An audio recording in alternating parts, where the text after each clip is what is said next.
This is a conversation between two people. The male voice represents person A, while the female voice represents person B. Oyaore. Oyaore ahinya. Ichiew nade? Achiew maber, mitain. An bende achiew maber. To jodala dhi nade? Jodala dhi maber. Sani gidich nikech koth. Kara ochwe nyaka koru kono. En ang'o ma okeli ka kawuono? Minwa tuo koro abiro manyone manyasi. Mos. En ang'o ma tuoe yawa? Ne ochiew ka owinjo kawirawira. Koso nyaldiema ne omake. Awinjo ni sani tuo mar nyaldiema opong'o gweng'. Ooyo, ok apar. Nyocha obudho e liel, koro aparo ni suna ema okelo ne malaria. Suna be ema ok yue. Owada, gikasore kata gi riemb jodongo.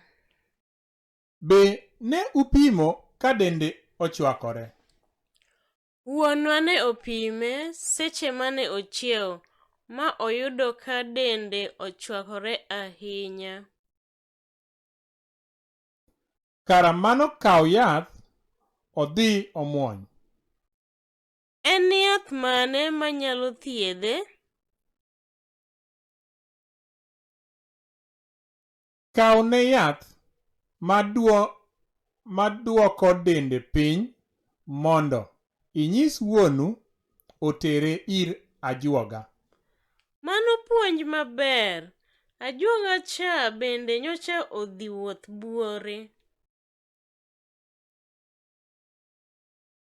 Kawuono donge tarik 28. Nyaka bed ni oseduogo. En cha ne owacho ni higa manyien yude koni. Inyalo gochone mondo iwinj ka entiere. Miya namba ne mar ong'we yamo mondo agochne. 0702550 Erokamano, Nyasaye ogwedhi.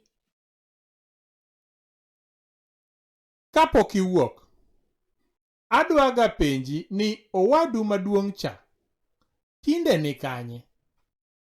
Macha nyocha okaw kod jolweny. Sani en Nanyuki e puonj. Kara egin tinde olal e wang'a. En silwal oromo kon donjo e lweny. Osega gombo donjo e lweny. Higa ma okalo ne obet namba 3 e ng'wech. Egin ne ok gikawe.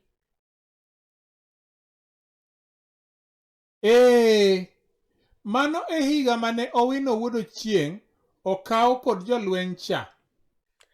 Pare ni ne gin ga osiepe mati mata kod Owino.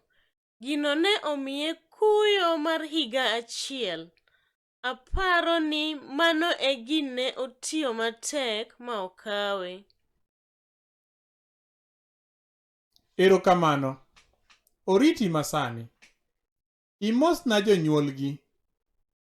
Nyis minu ni obiro mana chango.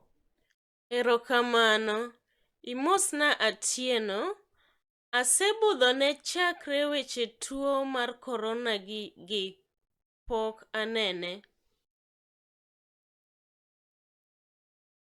Atieno bende sani osedhi katedo. Nyocha okawe yor game Siaya. He? Kara en mana oyuma kamano. Ne owuondo wadwa ni obiro bedo jaode. Aparo ni macha ne marangera. Oriti yawa. Abiro bet kodi ka nyaka piny yusi. Reti iter ne minu yath. Oriti. Wach atieno no pod wabiro nono matut.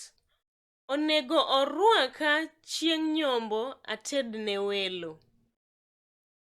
Thank you so much. This book is distributed free of charge. To get the book, please send an email to luoenglishdictionary@gmail.com requesting for book number 12, Having Basic Conversation or Loso called Ngato.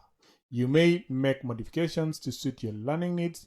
Luo English Dictionary aims at promoting the reading of Luo language nationwide. You can find us online at youtube.com/Luo English Dictionary.